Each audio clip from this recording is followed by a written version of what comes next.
I have a guest this morning that I am incredibly thrilled to bring you. I have known her literally forever. She is one of the many survivor families in our law enforcement circle here in the United States. And she's going to tell you her story, but she took that survivorship and is turning it into something absolutely amazing. And so I wanted you to hear about it directly from her. Shelley Klingerman, welcome to the show. Thank you for having me. So actually, we met because in addition to everything you do now, you're also an author. Talk a little bit about your background. Yeah, so I started working for a Fortune 500 company right out of college and quickly found myself traveling by myself. And throughout my career, I found myself in what I just referred to as cringy situations. And it was just mainly because no one had really talked to me about what I should do and things that I should look for and avoid. And as a result of that, I had to think on my feet, kind of sing and dance a little bit in some situations that I was in. And really, truly, they were avoidable had I just been talked to about it and discussed it. So after my 18-year career, I just reflected on a lot of those situations. And quite frankly, it was really personal to me then because I now had children. I have three kids, two girls and a boy, and they were getting ready to go out into the world. And I just took the opportunity to take all the things that I had experienced and learned how maybe I should have responded differently and avoided, quite frankly, and put it in a book. And I published that book in 19 and released it, and then just started getting requests to come in and train on the content. And it's really around situational awareness. And to be quite honest, it's probably more relevant now than it even was then, and it was important then. So that's what the book was about. And I think you and I really made first connection in it was back in probably 2006 when I did a project of passion around school security. And that's when my kids were younger. And I did a documentary around anti-terrorism. Again, looking forward, it's much more relevant today than it was then. But we've had many connections throughout both of our careers. And this is the thing you've always had this eye for crime prevention. You've always had an eye for security, and I always wonder if part of that isn't because you're part of a police family. Your brother Greg was a police officer, and you and your family and his family suffered through just the most horrible thing that a police family can be forced to deal with. Talk about Greg. Yeah, and I think you're right. Greg and I were different personality wise, but we were cut from the same cloth. And I deeply respected and admired him. And again, if you met us, we were polar opposites.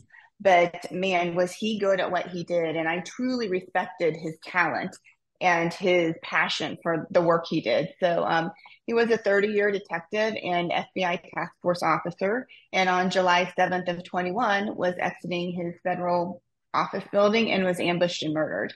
Um, so, it's as tragic and it feels random as it sounds. And that is what kind of put me on this mission to turn something that is impossible to get your head around. You find yourself in denial and disbelief.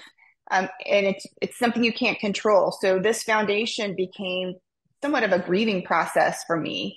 I grieve in a different way than maybe others. Some of my family had to go and just kind of get out of the public and, grieve in more isolation, if you will.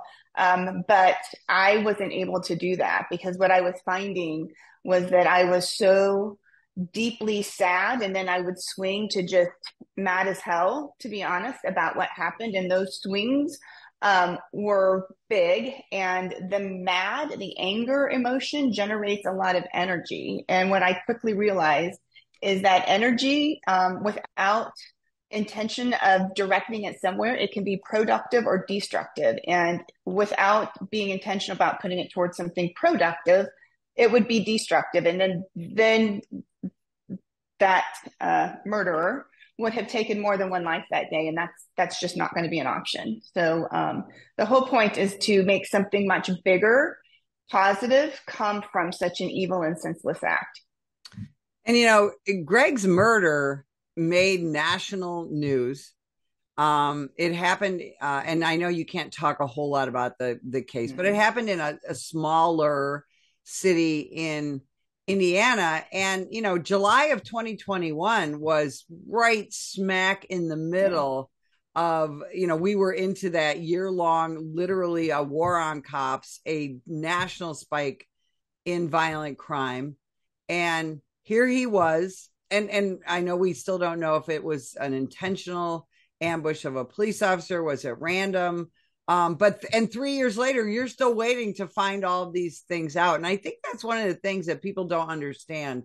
When a police officer is murdered, everybody kind of reads about it in the paper, maybe sees, something on the local news, maybe the national news, and then everybody kind of gets back to their own lives. That's not true for your family, right?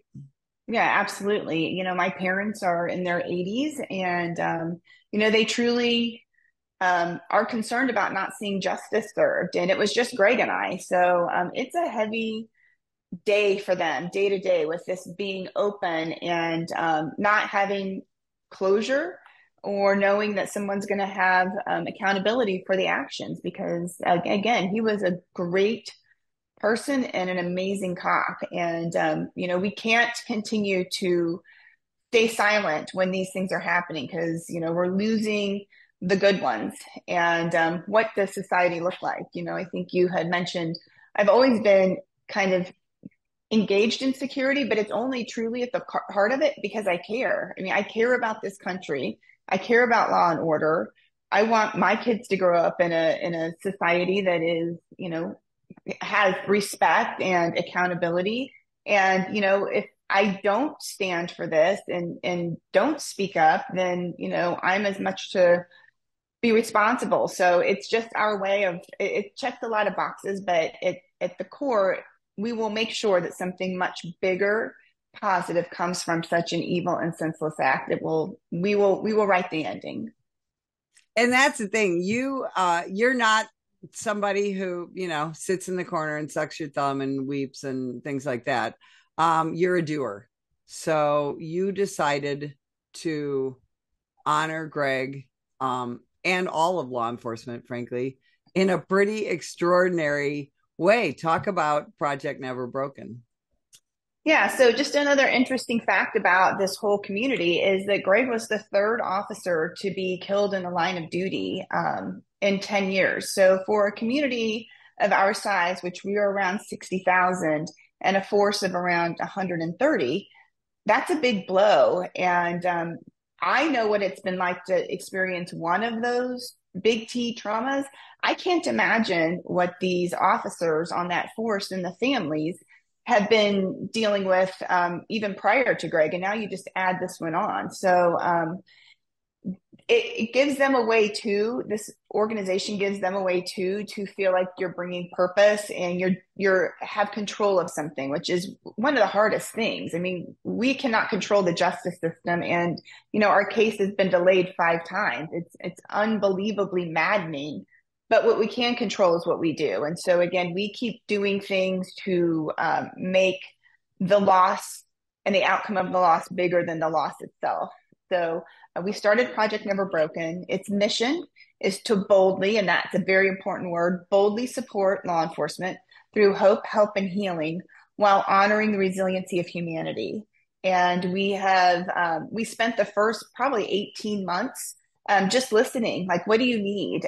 This is not something that I had ever planned to do. It's not something, I'm not married into law enforcement. Yes, it's in my family, and my dad was fire and Vietnam, but it's not something that I had to deal with on a daily basis. Like, I'm very much learning is important in these relationships. The communication when you are married to a law enforcement officer or a first responder, the dynamic can be different because their days look very different than you and I's. They see things that most people will never see in a lifetime. They see multiple of those. So being there and able to support them is how we keep our front line healthy. And we need those guys on the front line and women, because nobody's really wanting to do the job anymore due to the narrative that it's been and the dangers and all the things that we know that police are kind of getting put in situations. So nobody wants to do it. When these things happen, like happened with Greg, make no mistake that the wives don't want them going to work the next day because, again, we don't know why. So when you don't know the why, it's very random, and that should be concerning to all of us. Um, and their kids also see and hear this stuff, so their kids don't want them going to work. So what we are trying to do as an organization is bring programming to help support those front lines and the families that support them, because when these tragedies happen, it's not just to the individual, it's to the whole family. And I've had the fortunate and unfortunate opportunity to hear firsthand what it looks like. And to your point, to most people, it's a passing headline. To the families, it's life changing, it's devastating, and it's way harder to process and work through than many probably realize. Well, and Greg had coworkers too and that's something, because again, I started the police academy in January of 1981. There was no discussion of police officer mental health or how we talk to our families. Zero. We were just Right. told, don't talk about it. Don't talk about it to your family. And whatever you see at work, get over it. And that has changed so much. And I know that one of the things that you've discovered is how just being in a law enforcement family affects kids and spouses and siblings and parents. I don't think, Yes. there was nothing for my parents when I went to the police academy and then became a police officer. Talk about the family. Yeah, I think, I've had interesting conversations with female officers. And, it can be lonely because when you really step back and look at it, just taking, for example, a female officer, we are kind of programmed as the moms. That's, the role we play. Female officers are also badasses, but, for their kids don't, that scares them. It scares them that their mom is going to go out and be in, maybe violent situations. Parents don't, when I hear about their little girl going and doing dangerous things. So it's interesting. It's just been an interesting caveat that I had never thought about with female officers. When you go out with your girlfriends, like they want to talk about fashion and cocktails and shopping and, Hollywood. They don't want to talk about the things that, your day consists of. So I've come to understand they feel a little bit isolated. So, we as the foundation are taking some steps to see how do we get them into some programs or let them lead or find their peers to talk about those things, because it's just important for them. But I think when you're asking about the family, I think that's what we also have to realize. We process our day and our bad days by talking about it. What you don't realize is that's not necessarily always an option for them because it scares their family. So that's what I've come to learn too is, when officers go home, they work with the underbelly of society. They're not seeing people on their best day, they're seeing them on their worst. So when you are exposed to that constantly, what you want to do is go home and disconnect it from your own family. When you are in a relationship, you want to talk, and the natural things you talk about are your day. And when that's not something you want to talk about, but that's really all there is to talk about, sometimes that causes problems. And so we are also looking to bring in relationship programming. And we will eventually look at kids. We just haven't gotten there yet. But it's something that I get a lot of requests about. And, I'm navigating this and putting on my entrepreneurial and innovation hat, and I'm trying things, and we will pivot and we take the responses back and try to make the next one better. But, we're learning as we go, but again, at least it's in the direction of something positive coming of it. And we're not just sitting there waiting for a verdict, which we might or might not agree with. we are going to, again, make sure that Greg is remembered and all of these that have lost their lives by the positive that came from the loss, which in itself is so unnatural to say.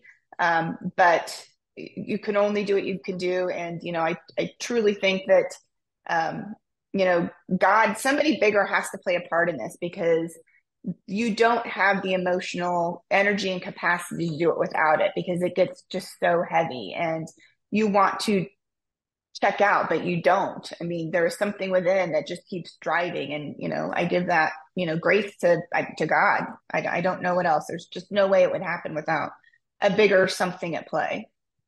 Well, and that's the thing, we all want our loved ones, especially um a loved one like Greg, who was murdered, who had spent, 30 years being this community hero.